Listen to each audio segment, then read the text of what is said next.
Hello, ladies and gentlemen, esteemed guests. Welcome to the 62nd episode of Let's Talk Inclusion. I'm Manobina Chakraborty, the moderator for today's panel discussion on the pivotal role of teacher training in achieving Sustainable Development Goal 4. And today we are fortunate to have a distinguished panel of experts who will provide invaluable insights into this critical topic. Joining us from New Delhi, India, Professor Sudesh Mukhopadhyay. Welcome, Professor Mukhopadhyay. Professor Mukhopadhyay is a distinguished figure in the field of inclusive education, served as the chairperson of the Rehabilitation Council of India, focusing on capacity building for rehabilitation professionals, with expertise in various areas, including rights, perspectives, and technological challenges. She has been a driving force in promoting inclusion in education in India and globally. She contributed significantly to India's National Education Policy NEP 2020. Beyond her tenure, she now acts as an academic advisor to numerous institutes and NGOs, lending her expertise in diverse areas such as legal matters, human resource development, and disaster response. For me, Madam Mukhopadhyay is my guru, my mentor. I'm honored to have you here, ma'am. Okay, now we have Daniel Sobel joining us from London.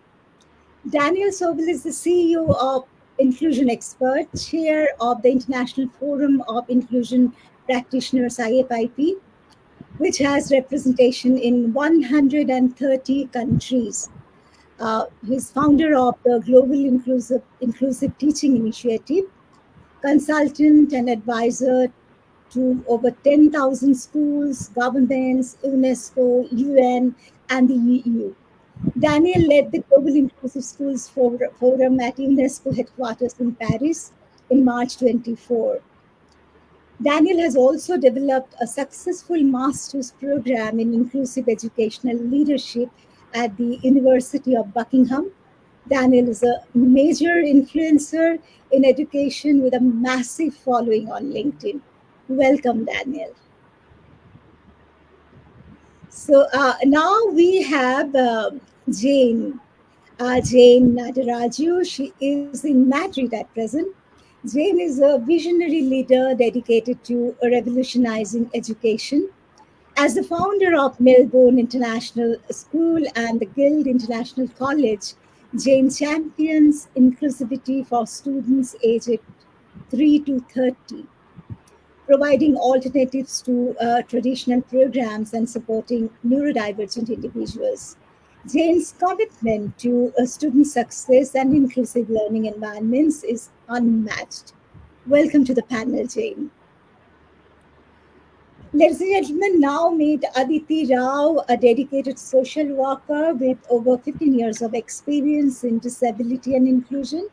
With a passion for advocating inclusivity and equal rights, Aditi has worked tirelessly to improve the lives of individuals with neurodiverse needs across all age groups. Her compassionate approach and commitment to empowerment exemplify her dedication to fostering fulfilling and independent lives. Currently, Aditi is the Vice Principal of the Guild International College in Singapore. Please join me in welcoming Aditi to our discussion. To kick off our discussion, let's delve into the significance of proper teacher training courses in the context of SDG4. How do these courses contribute to this global endeavor of ensuring inclusive and quality education for all?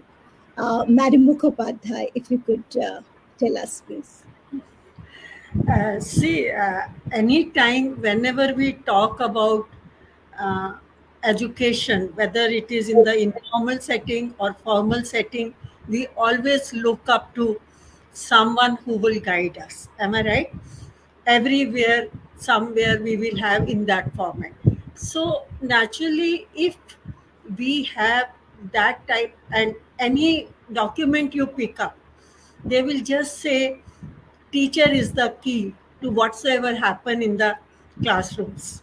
And our one of the famous commission says the future of India is being built up in the classroom. But who is the person, who is the anchor? We look up at the teacher. So now the question comes, there is no two thoughts about it. The teacher education is important.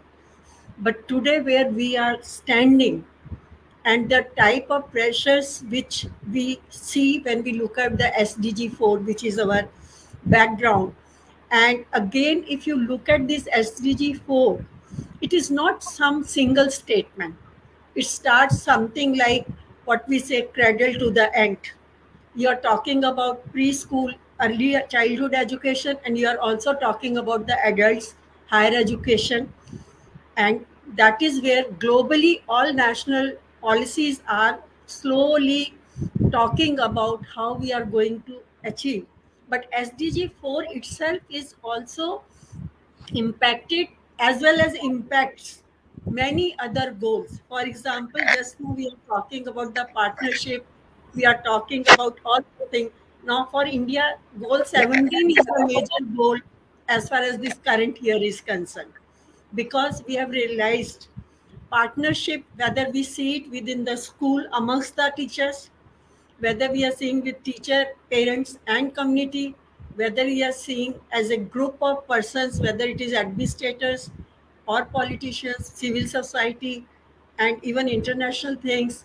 I think everywhere we are all trying to work together, but then on multiple issues. And that is where the issue comes in that larger framework which we want a teacher to perform right with his or her role as a pre-primary teacher. Let me start to being an educator at the say PhD guide also. Let me say it in that way. That is the highest level, because teacher is not something which is only with the school. Even to prepare the teacher, who prepares teacher also come through a particular system. And even in India today, as we are talking about, we have a massive program going on for orienting all the college, higher education level uh, faculty members to the larger setup, where diversity and inclusion is one of the major themes which have been identified, and currently programs are going on. So for me, when I say teacher education, I'm not restricting it to a particular cadre or a particular context. I am talking about anyone who is going to give leadership, or who will create an environment for the learners. And that diversity is multiplying. And that is why I think now the modern literature, when we talk about inclusion, they talk about the transactional impact of different factors which impact me as a learner when I come to a classroom or any learning situation. So my take on this is, yes, teacher education is important, but we also need to understand how we are going to prioritize things at different levels, because there is a limit to which curriculum can be put, can be transacted, and pedagogy becomes the backbone, because that is where the teacher has the degree of freedom and the place where the empowerment comes, and which is the key not only for SDG 4 but all SDGs. They come together because we are living beings and everything impacts us. Whichever well being to partnership, any goal you pick up, you cannot do without that human resource. That is my take on this particular point. Thank you, ma'am. Daniel, would you like to add something to it, please? Yes, just to build on that idea and just to come in from a slightly different angle. What happens when inclusion doesn't go well? What happens is frustration, upset. And who experiences that? Not just the child, but very often the teacher. And because actually it feels like a criticism of the teacher. The teacher has not been able to manage this child well. And actually, whether we like it or we don't, and I don't, but most school systems around the world are quite judgmental of teachers. I don't like that fact, but it is a fact. And that a teacher is more unlikely to say, I have failed with this child. Instead, they're more likely to say, this child has failed in my class. Yeah. So we have offsetting blame, and we end up thinking about inclusion as being all about the child. I think the focus of SDG4 is an opportunity to reshift, to relocate the concentration of where the inclusion agenda really lies, from it being all about that child to it being all about our classroom and our teacher. Now, let me add to this something that I think is quite important. I think that as a profession, it is unkind, unfair, and frankly unprofessional to put a teacher in front of children that they are not fully prepared and qualified to teach. You wouldn't see that in medicine. You would not see that in engineering, the equivalents, right? You ask a chemical engineer to go off and build a bridge, right? They're not a structural engineer. They're not but they're an engineer. They should be able to do it. No, you'd say, well, I don't have the training. That's not my particular field. And I think it is unfair of us as a profession to ask teachers to teach a child, let's say, for example, with ADHD or with autism, and they haven't been trained to do so. I think it is unkind, unfair, and I think in 100 years' time, we will look back at this period and think, this was a difficult transition moment, because actually, in most countries in the world that I encounter, are aware of a range of different children's needs, but we haven't yet caught up with providing for teachers to be able to meet those needs. So it's a very difficult moment of transition, but also I'm an optimist. So it's an exciting moment. You see the dynamic, not just in India, but all over the world, of us trying to catch up and make inclusive environments. Now, my colleagues and I from across the world have been working with Professor Carol Tomlinson from the United States, Helena Warburg from Sweden, and various other people. In our experience, there is one thing to invest in more than anything else, because you will get the greatest yield, you'll get the greatest outcomes from inclusion, which is upskilling teachers. And for all of the countries that do not have a whole range of education psychologists, right, special needs, therapists, all different types. So I would say that the majority of issues can be dealt with in the classroom through a fully inclusive classroom. It's not everything, but a lot. And for all of the countries which have a huge amount of specialists, what you end up finding is that the increased capacity is usually echoed with increased need. And so, for example, in England, in Australia, in Canada, and various other places, there are huge waiting lists for speech and language therapy and so on. It's not the case that and I would say that road to inclusion is a very expensive and time-wasting approach. And what we need is an approach that can be delivered now, everywhere. And our approach is therefore investing in teachers. The question, and I'll end on this point for now, Manobina, the question is how? How?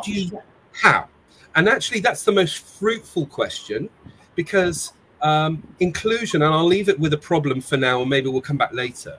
Inclusion to the average teacher in the world presents itself as having to do yet more time, more stress, and for head teachers, more money. So whatever it is that we are training our teachers, it has to provide a future, it has to provide a pathway where inclusion actually takes less time, less stress, and less money. Otherwise, this whole conversation may as well stop right now. I'm going to pause here. There are lots of wisdom in this room, so I'll pause. Thank you very much, Daniel. Thank you for this insightful perspectives. Now let's come to you, Jayne. So, what are the components, do you think, that make a teacher training program effective in supporting the objectives of SDG4? Although Daniel and Professor Mukhopadhyay have already discussed, so I would like to know your perspective. Well, I think, building up on what they've said, an empowered teacher is a more effective teacher, right? And ultimately, the goal is not to have a blame game, but to make sure that, the needs of everyone is met, including the needs of the teacher. I think when we mean inclusive education, what we are rapidly working towards is that the teachers feel empowered, they celebrate the success, they not only dwell on the problem. Yeah. And because I am a practitioner of inclusive education, I work with a team of teachers. We work with kids who have mild, moderate, and profound disabilities from 3 to 30 years old. We can tell you that very quickly teachers go to the space of a blame game, right? They feel bad about the fact that they can't meet the needs of everyone.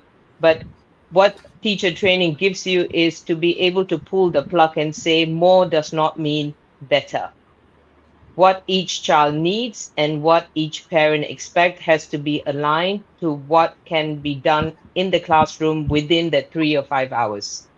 So I think the components would be giving them the expertise in that subject matter, understanding the disabilities, having the skills on how to support the students, as well as cultural competence, right? I think we all come from different countries, and each country has also, as much as we say inclusion, there are also some limitations what we can do, which is governed by the cultural expectations.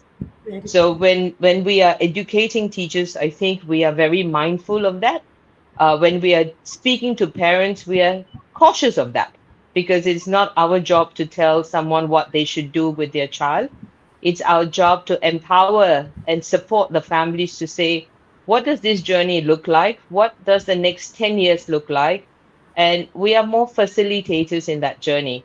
So I think we rapidly need the support of teachers, and we need more teachers to feel not only empowered, but also have the tools, integrating technologies, making their jobs easier, more meaningful, not that, they're working from dawn to dusk. They also enjoy a good break. So these, I think, are very important components. It's not the responsibility of just the teacher, but a shared partnership between school leaders, parents, teachers, experts. And that's why I think teacher training is so important. I think in many places we miss the expert. We feel like, oh, you should do this and you should know. It's ever changing, right? So I think that's my perspective on it. Thank you. Thank you very much, Jayne. Now there's a question from a viewer. What strategies can be employed to ensure that teacher training programs are accessible to educators in remote or underprivileged areas? Aditi, you have worked in India and now you are working in Singapore. So would you like to throw some light on this, please? Sure. Thank you, Manobina. I'm so glad that we are talking about the importance of teacher training in relevance to the Sustainable Development Goals, because I strongly believe that teacher training courses play a very crucial role in achieving the Sustainable Development Goals. And, when we talk about inclusion, it's not just about infrastructure or creating beautiful schools and having ramps and all the infrastructural changes, but the most important component of teacher training is forgotten about. And I hope this forum generates more awareness and brings more light, and we can make some policy level changes with this. To answer your question, I think from my experience, today we are living in the day of technology, which is available everywhere at such a low cost. Even in the most remotest place, we are able to access this. And we have Daniel here today, so who has launched so many courses under the IFIP banner.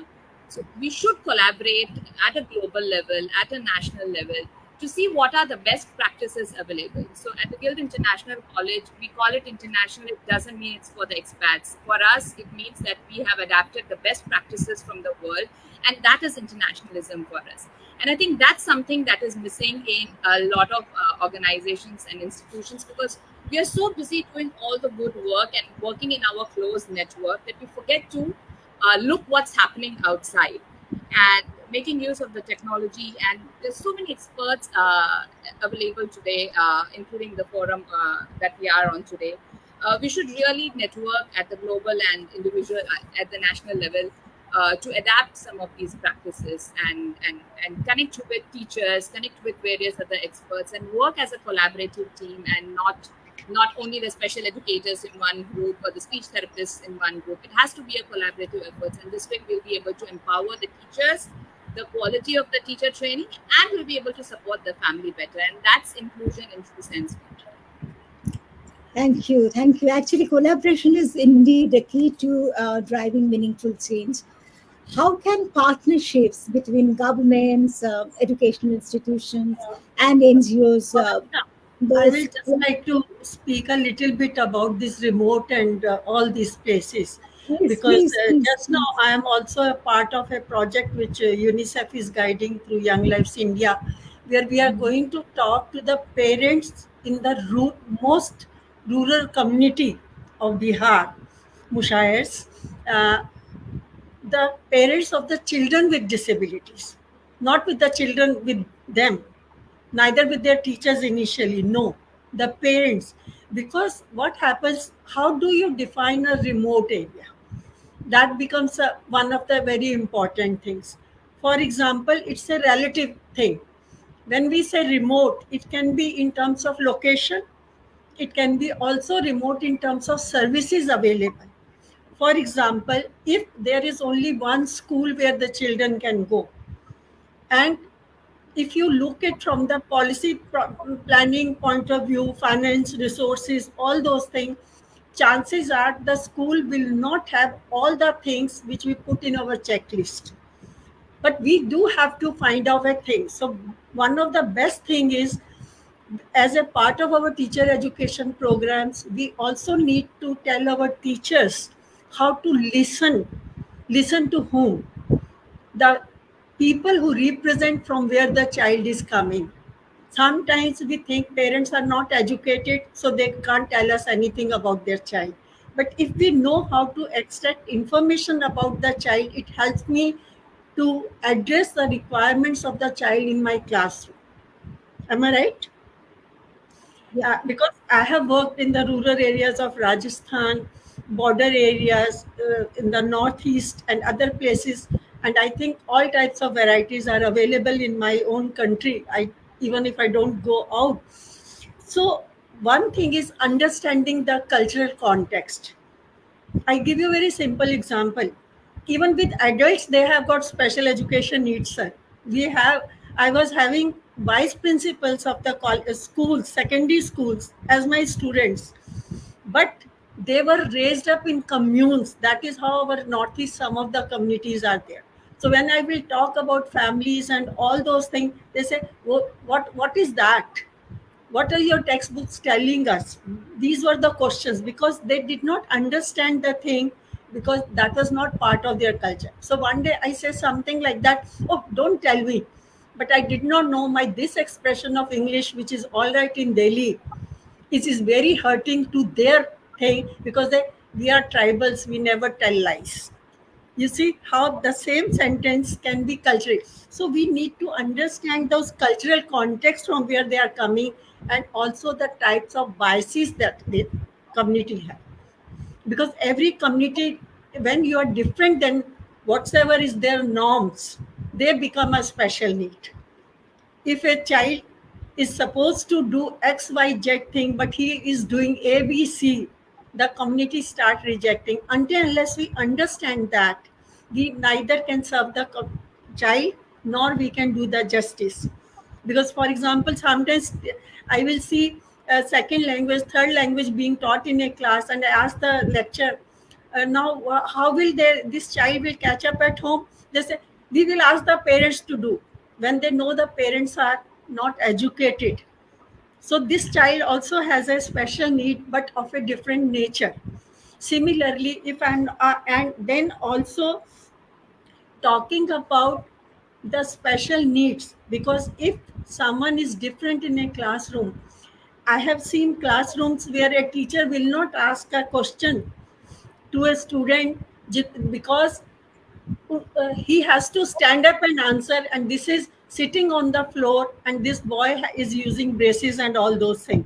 So she won't ask the questions. So I asked the teacher, is there any order or rule that you have to stand up and then only you can answer a question? Now these are the small type of tips which we need to share. And I have seen when teachers are, see, no training program by itself prepare us for our life as a teacher. Yeah, They yes, do. ma'am. We have to evolve as we go through, and that hand holding also becomes a part of teacher education. So for me, teacher education is not about pre-service only before you join the job. It is what all I learn on the job. And I think that is where this remote strategies for remote and rural areas, it becomes all the more important, because teacher is also alone in that remote area, and he does not have access even the technology. Yeah, This that is is the what thing. COVID has showed us. Am I right? When the Yes, total world was closed down for COVID, what was happening to all those teachers? But there were still teachers who were teaching in these remote areas and serving these kids. So my thing is, we need, as a teachers, we should develop that thought process, that attitude, that responsiveness, that whatsoever will be the situation, I will work with the child, with the people around, and try to give my best to the child so that I can do my role. So I think that is something which qualities we need to imbibe. But teacher education itself, the pre-service teacher education, the teacher educators like me will need to set that example to my trainees so that they can go, because they also come with special needs in my teacher education programs. Am I right? As adults also we have. So until unless we demonstrate that, how can a theory become a practice? So sorry yeah. is stopping you from your No, next no, question, but making this point it's very perfect. important. It's perfect, ma'am. And the this mindset needs to be inculcated in trainee teachers, and innovation is, I think, the key to progress. So building on that, how do innovative teaching methodologies play a role in shaping effective teacher training programs geared towards achieving SDG4? So this is my question for Daniel. Daniel, you are listening to Professor Mukhopadhyay, and you now, I guess, you have a clear idea about the kind of um, about India and how difficult it is in India to bring everyone on the same page, on the same page. So that is our problem. So, uh, what is your opinion about it? Um, I've yesterday I was in Hungary, in Budapest, helping um, a European IFIP event for people from across Europe. And something that is important to reflect on is, don't think that Europe is all the same, right? And I said, don't even think, because regardless of whether you know Europe or not, I can say that the education system in England is not the same as what it is in Hungary, which is not the same as what it is in Portugal. Okay. Now, this is also true when talking about Africa. Africa is a big continent. The education systems are hugely different in different areas. There's different levels of advancement within each country. If you just talk about Kenya, Kenya has certain areas which are highly developed, and certain areas which have zero development. So I'm making an assumption that this is also true in India. And India is, population-wise, is half the planet, as far as I'm aware. I haven't been to India. I have worked in Pakistan and in Bangladesh, and one day I will come to India. But I'm assuming that you can't just talk about teacher training in India, right? It's ridiculous. And you probably can't even talk about teacher training in Mumbai, because there's lots of different school systems within Mumbai. There's different areas of Mumbai, and so on and so forth. So here we have stumbled into an issue. I was lucky to come into education more from interpersonal psychotherapy and education psychology. So when I started working with schools, I just assumed that every school was completely different, right? But this allowed me to, in some ways, encounter individual, to think about schools individually. But after a while of doing it with hundreds or thousands of schools, I began to sort of see there are certain key principles.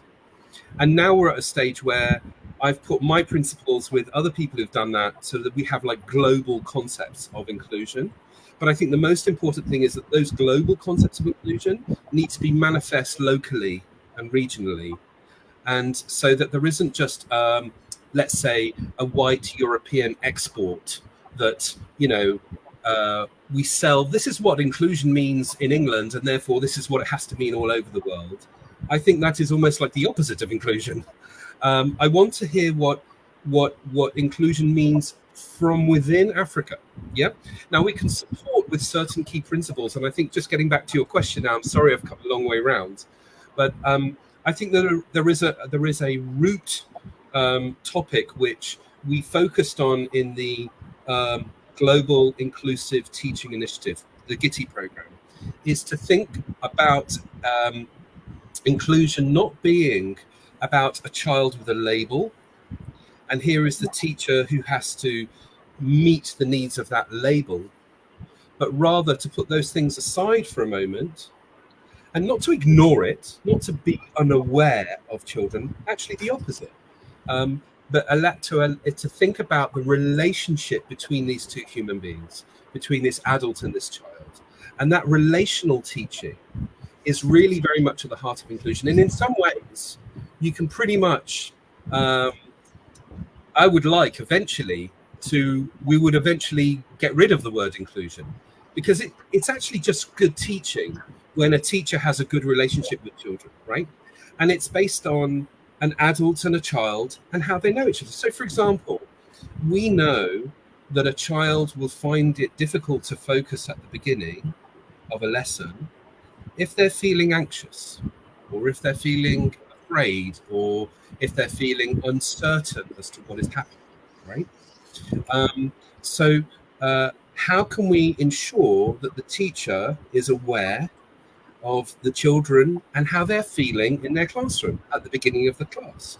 Now, I would describe that as being a very simple thing to do. It can be very easy, and actually it can only help the child and it can only help the teacher, right? And you may think that's overly simplistic. I think it's nuanced, right? I think it's, in some ways, there are sophisticated levels of doing that. But what we're doing is we're evolving away from thinking, this is the child that can't do these things, so I'm going to help them a bit, right? Because actually what we've done in our minds is we've created a limitation for that child. So I want to remove that limitation and just think about how that child is feeling, how do they feel like they belong here? How can they participate and engage with this classroom? And that has to do with the teacher being aware. Now, I think there's lots of skills to that, but I mean, I think I'd be interested to know what Jayne thinks about it, because Jayne, for example, I know has a sort of world-class school system that she's run across Asia. But I'm sure, Jayne, you would say that you cannot simply just pick up and replicate in every single place, but rather it needs to be manifested to the community itself. But there must be core principles that you work with. I agree. And thank you for the compliment.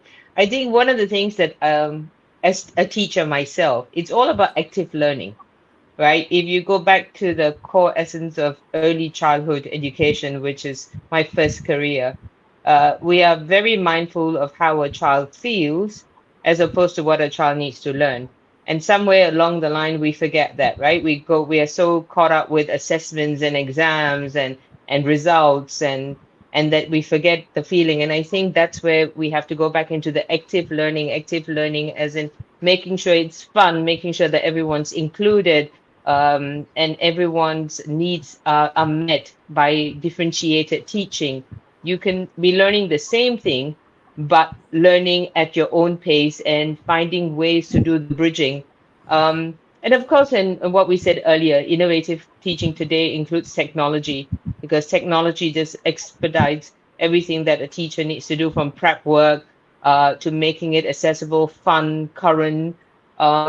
And I think the most important thing, right, is we have to localize it to wherever we are. We have to take into consideration resources that teachers have. If they do not have access to technology, how can we make it just as interesting, just as innovative? When I worked with the NGOs and in the slums of Rajasthan, I think I have met the most innovative teachers in my life with sticks and stones. They can make lessons so amazing. So sometimes it's not about the resources, but it's about empowering the teachers to be able to do collaborative teaching, right? Discussing, as we all know, as teachers, all who are teachers, that works, the bigger job is not during the teaching, but after the teaching. The plan, do review. The review is the most important for the next day so that every day is a little bit more targeted and it's more successful for the teacher as well as the students. So I think we should be mindful that when we go into countries where there are limited resources, we don't want to push something that they do not have access to. If everyone can't have a laptop, then we need to think of how we can still be innovative, yet being innovative while localizing it. So objectives are met. Yeah. Thank you, Jayne. Thank you for the insights. Would you like to add something to it, Aditi? I'd like to. I'd like to add to what Ms. Jayne has just shared that it's all about differentiated learning and how we can make learning fun. As a teacher myself, my first task is to enjoy what I am doing. If I'm not enjoying what I'm doing, the children are not going to enjoy.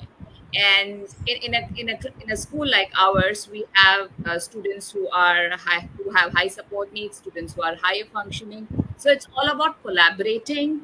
It's all about planning. It's all about having the in-depth knowledge of what you are doing. The teacher training courses will not teach you how to have fun. The teacher training courses do not address the cultural differences. And these are the gaps that we should look at since we have been talking about inclusion for such a long time. And sometimes I really feel that by repeatedly talking about inclusion, you're actually excluding it and making it very exclusive and that's not it. focusing on what needs to be done and focusing on the real issues. So these are some things that should be a part of the teacher training courses, where you train the mindset of the teachers as well. Because when you join as a teacher, when you join into all these courses, you're still young. Your mind is still in a frame where you can mold your thought processes and thinking. So that's the right time when you catch hold of the teachers, and that's how you can build a good quality of human resource in the field of education. Yeah. Very true. And I think that ensuring the sustainability and scalability of teacher training initiatives is paramount for long-term impact.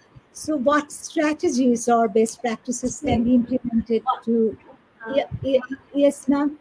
Manobina, one important point which Daniel has mentioned, and we really need to work on that. That is a labeling of a student. Okay. Yeah. For example, some of the countries like ours, we are still going by the medical model. Okay. Now, my problem, what is coming in the field? See, when I started in this field, we were talking about 5 conditions in this country. Okay, that is what even in England, as I said, when Warnock Committee was being released, I was there very much at London Institute for 1 year.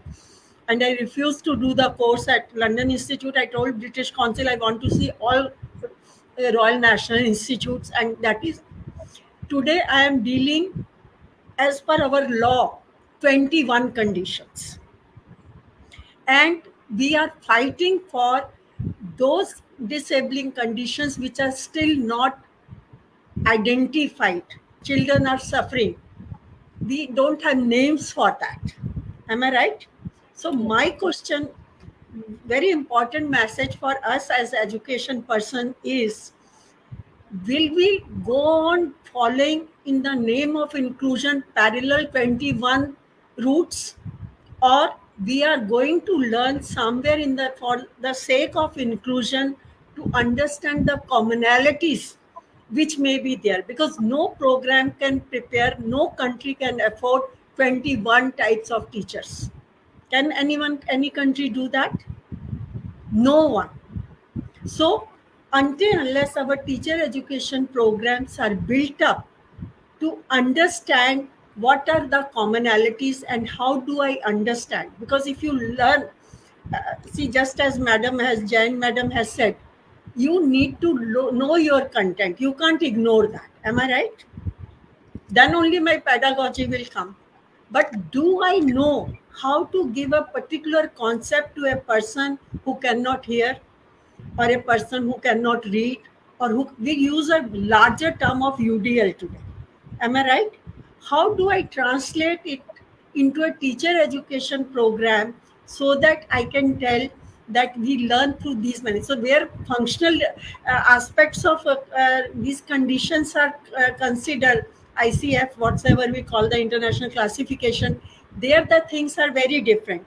But in spite of all that, if we look at the USA, the Supreme Court of USA has to brought a law in 2017 to tell the system, if you cannot serve a child in the neighborhood school or whatever system they follow, then the child has a right to go to a specialized school for autism or whatever condition, learning disability or whatever name, and government will have to pay for that. Now imagine a country like US and a country like India, where the diversity doesn't come only because of these conditions. It is also coming because of gender. It is also coming from your SC, ST status. It is coming from your location. So many aspects. You can divide a human being as per the theory of whatsoever way we interpret the inclusion policies and documents. Maybe in 101 matrix I will put it, and then as a teacher I will ask him to serve those 101 conditions. No teacher can do that. The teacher education program only prepares us a basic. For example, if I take myself as a teacher, I have taught in a primary school also, and I have taught in a higher education also. So when I got my first blind student in my teacher education program, and I all of us, I'm a new teacher. Okay, I have a B.Ed degree which generally talk to me about individual differences, psychology, all those type of things. And I hear a voice in my classroom, can I record your lesson? I'm talking about when those big tape recorders were used by these people. And for 1 second, I think, oh, my new class, I'm not even confident to handle this. And now they are asking, but then I think, oh, what can I speak wrongly? Okay, you do that. And that is my journey, which started without having any exposure to either S of special or I for inclusion. But I knew whatever my B.Ed course has taught me in the name of pedagogy and content, if he uses a tape recorder, let him record my lesson. But later on, I found that he was not independent. So I did not have orientation, mobility, and independence and all those vocabularies. But I knew if he brings a helper with him to the college, he will not have any friends. So we discouraged him. And I didn't know what concept of I was doing in the name of today what we talk about, the educating the visually impaired child to be independent. I did not know. So why I am making this particular point is, whatever may be the basic teacher education programs, it gives us enough ground. But problem is whether we give our trainees that degree of freedom. And second, what even Jayne Madam has also agreed to my point of teacher empowerment. whether our system after he or she becomes. For example, if I need to make noise in my classroom, does the school discipline we say everyone should be quiet, class should be done in this manner, whether my administrator, my leader will allow me to do that in my classroom? This is the problem. Second, we all allot the 45 minutes lecture. This assignment at this point. When do those empowerment to a teacher will come that I will take a decision whether I complete this topic within 1 period, 2 periods, 3 periods, or I am going to take 10 periods to do this because I feel necessary that my class must know this thing to move to the next stage. Today people are complaining teachers are not teaching. They ask the children to go at home, watch the videos, and on the other hand, you and I, we go on talking about blended learning designs. Am I right? And this is what we do in our special classrooms also. We tell the students, now that is how we are using the technology. So my thing is, in teacher education program, the way we teach the making of timetable, staff utilization time, all those things also need to undergo change to bring that flexibility, so that when a teacher training gets that, at least other teachers, they need to remain curious. But in administration, in most of the school, if a teacher is doing too many innovations, sometimes she gets punished. That is also a fact of the ground situation, no? So where will the innovation will occur? And who will build up that thing? And for that, how the teachers learn to cooperate with each other and talk in staff room? Do we have those staff rooms where teacher can discuss how this particular child, I am having this, the other teacher say, no, you can do it like this? That is what also a collaboration and cooperation. So And my thing, teachers are not free. Teachers are not free to go to the staff room. It's not about the teacher education only. It is not. It is about the systemic issues also which we need, and also how are we going to have so many therapies, this, that, which many children in remote areas will never be able to afford. So that is why for me, searching out that common place is very important, from resource angle, from my child's angle, from my teacher's angle. And that is what my struggle for inclusion is as of today. And also last point, then after that I'm going to keep quiet. Nurturing the talent. Disability does not mean that my children don't have talent which need to be nurtured. That is another misconception which we have created when we talk about the disabling condition so much. And that is what now many adults are saying, that we are doing too much of disabling condition, and that is where the inclusion stops. So I think we need to think about the way we are approaching this whole issue in today's time. And when I look back my journey of 30 plus years in this field, I feel we still need to learn and discover many things amongst ourselves, how we convey the message to our new generations. Thank you very much, ma'am. Thank you for highlighting these challenges. Now let's explore potential solutions. How can we address the barriers to implementing effective teacher training programs in underserved communities, ensuring that no one is left behind? So it is an open question for everybody. Can we start with you, Daniel?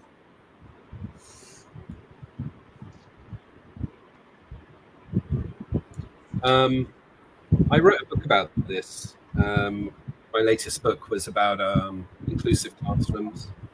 And I have to admit, that was never really my great strength. I think if anybody ever came and observed me teaching, and I could see them observing me doing teaching, I was all of a sudden a very good teacher. You know, I know how to turn up the dial, but when they walk out of the classroom, I'm just back to my old tricks again. So I wrote this book because from the position of someone, my expertise was dealing with children outside of the classroom, right? And so, but I learned that actually this is really important and it needs to be done in an easy way as possible. For someone as, you know, lazy and stupid as me, it needs to be done for me, right? And so I wrote this book to try and work that out, and I put quite a few of those ideas into the GITI program. Excuse me, the Global Inclusive Teaching Initiative, which I think there's a very important part to this, which is that teachers are very busy all over the world. There's, you know, you don't have time to train teachers. And a lot of information, interestingly enough, goes in one ear and out of the other. And actually, I think a big mistake, I've noticed this throughout my career. At the beginning of my career of teaching teachers and teaching schools, I thought, I'm going to share with you as much information as possible. And you know, that was a really bad idea, because information doesn't stick, and it goes in one ear and out of the other, right? And do you know what I found really works? Stories. Stories has more to do with andragogy rather than pedagogy. And this is a very important piece. I think children need pedagogy, which is a subject-based education. So, for example, we're now doing science. What does the science require? Science equipment, scientific approach, scientific thinking. And when we speak with children, we talk about how we're going to frame this lesson, because this is all about science. And so, however, if you try this with adults, usually you say, and now we're going to do a lesson about special educational needs, and so we're going to do a PowerPoint, and you need to take notes, and you need to remember this information, and all of this begins to make the teacher fall asleep, and is a very ineffective way of interfacing with teachers.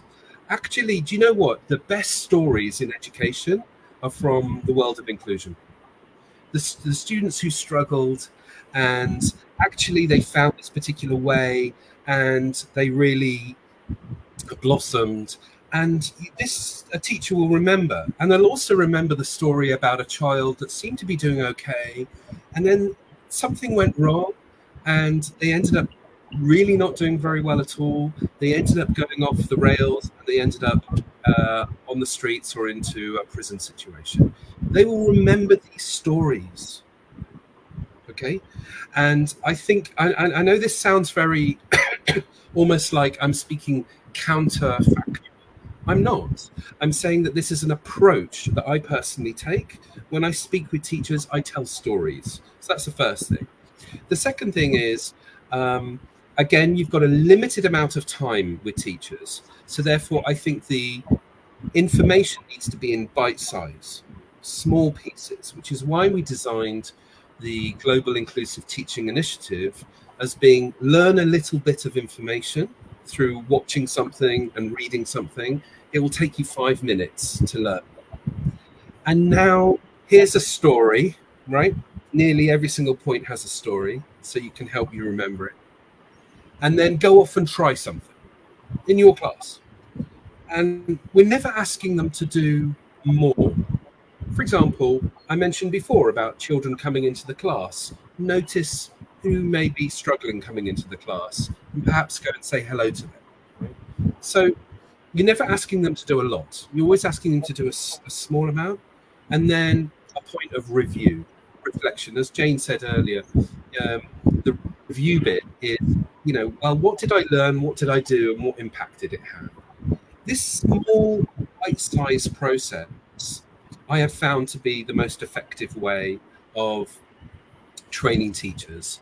It could be that you could take them into a room for a week and plow all of this information into their minds. I would doubt that in 6 months' time they would remember much of it. But step by step, slowly but slowly, and each piece of information is relevant to their specific class, right? Is based in stories and is bite-sized information, then I think you're maximizing your opportunity. And there's one more thing I'll just say. I said earlier, and we've all said this, every school in the world is completely different. Just because these two schools are next to each other on the same street does not mean to say that they have the same school culture, the same attitudes, politics in the staff room, you name it. They're different. So I think when you have a bite-sized approach, it allows the schools to put this with this. You know, they're going to meet together for an hour. You know, they're going to and learn it together. Or alternatively, everybody's going to go off and do it on their own on their phones, or they're going to take a day a week, take a day a month to learn together. There are different ways of doing it that makes sense in different, and I don't think you could have one formula for every single school in the world. I think that's ridiculous. So I think having flexibility, having an andragogy approach, a story-based approach, having very specific actions which are small and easy to do, having a reflective process, and it being, as I said earlier, relationship-based pedagogy. I think this is the formula of the GITI program, which we've found to be most effective in many countries around the world. Yeah, thank you very much. Thank you very much, Daniel. And Jayne, would you like to add something to it, please? So I think what we are all saying is about capacity building for sustainability, right? Because anything that we do, any sort of training, we have to be able to see through it. So children are at school for a period of time, and from one teacher to the next teacher, there must be continuity. There must be some sort of developmental tracking as well. And I think all the work that we do should not just end within that teacher, but it's more of a collaborative approach. It has to go beyond the lifespan of an individual teacher's career in that particular school. It becomes a culture of thinking. It's a culture of how we work, how we teach. And I think that is what is very important. That's what makes it a very successful school. When you say you are inclusive, I think you need to have that culture of thinking in your school to ensure the sustainability. We are very blessed, right? In Singapore, we have like a 2030 master plan. We are rapidly becoming inclusive in everything that we do. But how we do that is a lot of investment in the teacher training. There's a lot of teacher training, but there's also some governance. I think Prof said it well. You need some sort of national policies to support, right? Because then otherwise it is... Yeah, because otherwise it is the integration together with national policies and system will help us to not only be sustainable, but also to see progress. Because if it's left to a choice, and choice over time with changes in leadership, it gets lost. So a lot of the work that is done by a particular group or individual sometimes get lost in the absence of a policy. So I think Daniel talks a lot about this, meeting with people in ministerial level, helping them understand the importance of the work that we are all doing in the space of inclusive education. And I think we always say inclusive education does not only mean children with special needs. We're talking about children from different social economic backgrounds. We're talking about, inclusion as a wide spectrum, so that when a teacher walks into the classroom, she's not only empowered to teach a child who's differently able, but children who are coming from different situations. And I think that is the bigger part of the work that I think teachers in India do, right? Because in the rural areas, you're not talking about special needs all the time. You're talking about sexual abuse. You're talking about poverty. You're talking about so many other things. And I think that's what the training through the GITI, through these platforms like ours, when we talk to teachers, that's what we're helping them to do. So I think anyone who's listening in, we don't want you to go away to think it's all about special ed and that it may not apply to you. It applies to you because inclusion means everyone. We say this quite affectionately when we all meet for conferences, all means all. Yeah. Very good. Yes. Yeah. Now I'll come. Thank you very much to raise these points, raising these points, Jayne, because it's all means all. And now I'll come to you, Professor Mukhopadhyay. Maybe this is the last question because it's already an hour. I was talking about collaboration. So, collaboration indeed the key to driving meaningful change. So, how do you think this partnerships between governments, educational institutions, and NGOs bolster teacher training efforts and propel progress towards SDG4 on a global scale? And I would like to add something to it since I have a humble role to play for the IFIP in India. Can IFIP collaborate with a national agency in India to maybe do something more meaningful? Professor Mukhopadhyay? Yeah. No, as I say, see, they used to say the child is brought up by the whole village or a whole community. Am I right? So today, whatsoever way we may be doing it, sometimes recently I was interviewed by one of the person from USA, and he said now national policy has come, so inclusion work will start in the country. I say, I just looked at him. I said, look, parents have been doing, communities have been doing it for a long, long time, and they create a sound, a small murmur, which we call it.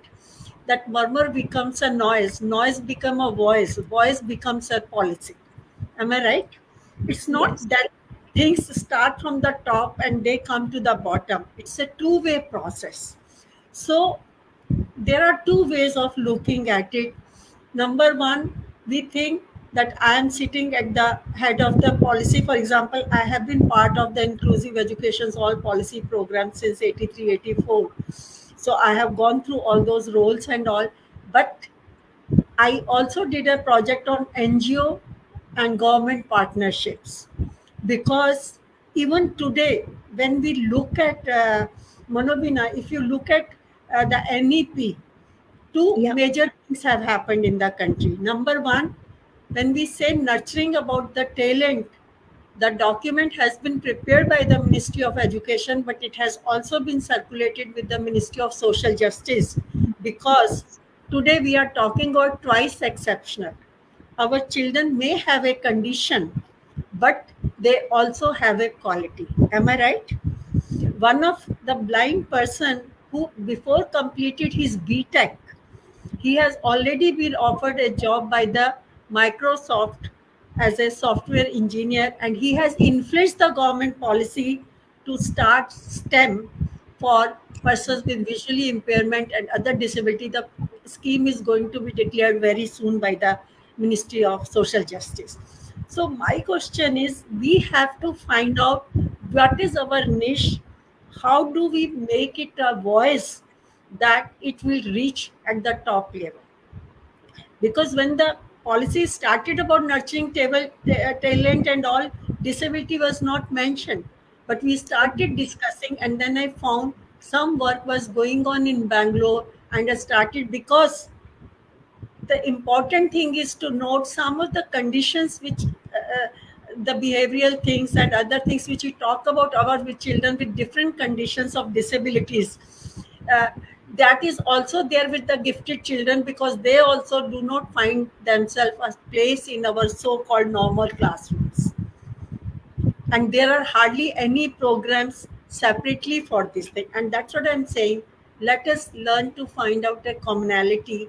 And for example, persons like you and all these experts who have been visiting to India also, we need to talk about the partnerships, because when tomorrow we are going to have higher education institutes which are going to be multidisciplinary, and it is also going to impact how our boards are going to offer the subjects in the school curriculum. It is going to Yes. be a lot of choices and lot of opportunities where we are not bound by the boundaries that once you have gone to this stream, so for whole life you are bound by that. No, Yeah. Sure. I can Sure. be physics, and I can also offer a paper in science and dance and music also if I want. Those choices will be there tomorrow, because I don't know what type of choices are going to come. So I think partnership can start with our wherever we are located. That is actually how I work at least today even after not being in the any job per se, a superannuated person enjoying my retirement, but having my freedom to work with anyone I like. Why? Because I like to share my ideas. And I give you one very simple example. You have to show what you want to do. I was in a very, in near Varanasi, there is a organization called Kiran, and there were deaf children were going to play the national anthem and all, and then their children were sitting in the wheelchair, and he was supposed to lit the lamp. So I asked this boy in wheelchair person, have you ever lit a lamp? He says no, because he stays in a residential place. I said, will you like to do it? So I took that child to lit that lamp, and I think the type of joy which I saw on his face at that moment, no lamp can ever give it to any one of us. Second thing, another innovation which I learned, when those deaf children started doing the national anthem, they asked the hall that all will be follow the same signs. So we have a national anthem where there was no song. Now this is what I say. These are the innovations which are having at the ground level, and persons like you and me who have access to both this part as well as that part, we have to become that bridge. Then only the real inclusion will happen. And as Jan madam and others are also saying it, special need is not only about disability. Yeah. A child coming from a background where he cannot afford to read and write, now there is a story moving around about a child whose parents have died, and he's selling the rolls, and he's also going to education, and this thing become viral. And today there are people who are helping him to attend the school as well as earn the money for his sister and himself. They are orphans. They also have a special need for education. So it is for you and me.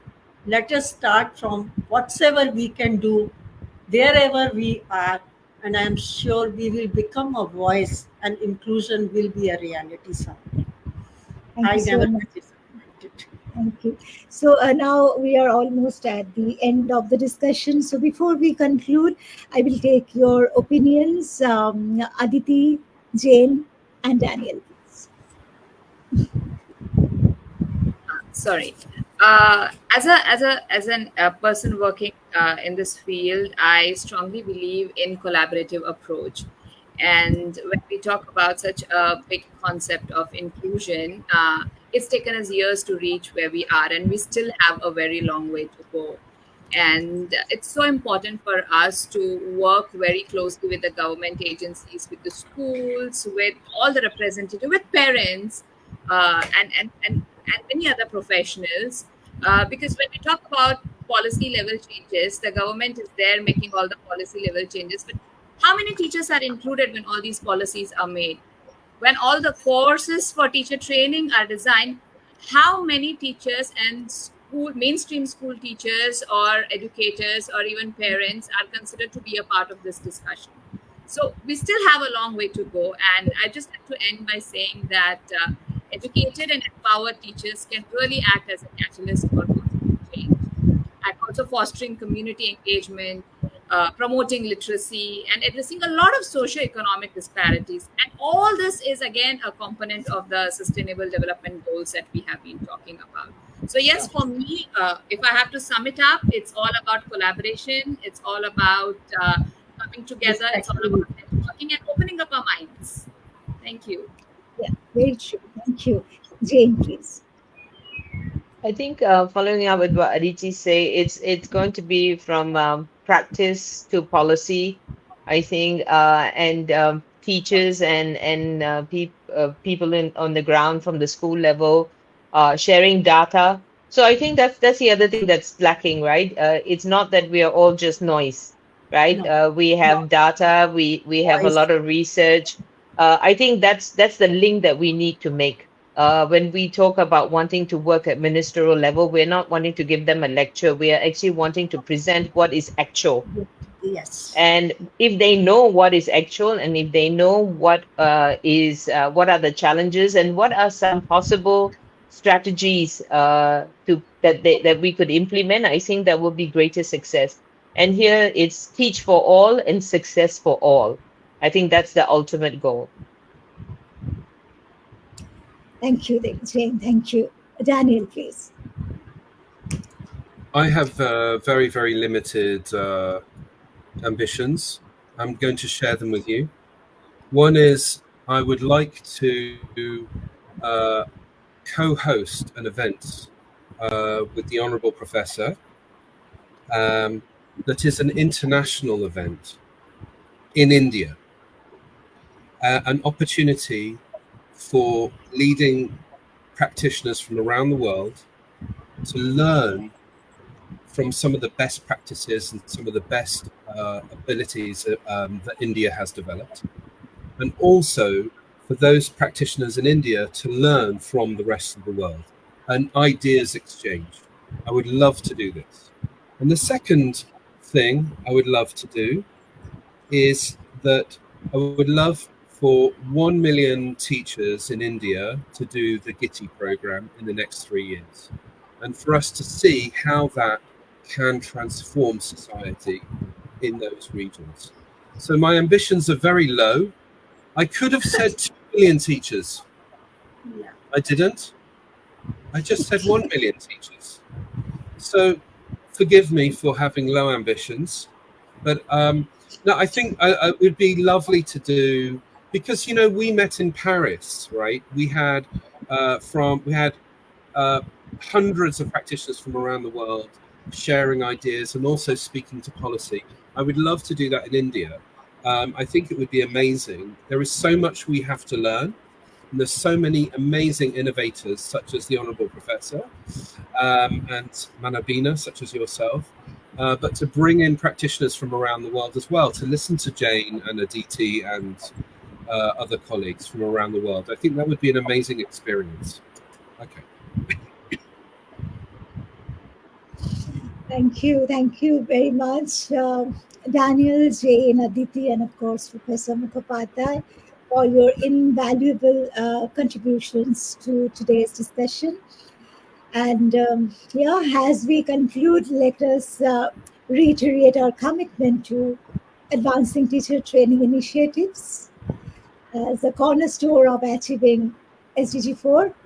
And together, I think we can pave the way for a brighter and more equitable future for generations to come. Thank you very much. And thank you very much to the viewers as well for your enthusiastic participation from all over the world. And see you on the 63rd episode of Let's Talk Inclusion soon. Till then, goodbye and take care. Thank you. Nice Thank you meeting very you much. all, and I read all of you on the platform before I came to this session. So let us continue, and we are going to have an international conference at Bombay in the month of January 2025. So I will pass on your links to the organizers, and let us see if we can all meet again and learn from each other. Thank you very much. Thanks, Manobina, for calling me. Thank you so much. Thanks a lot.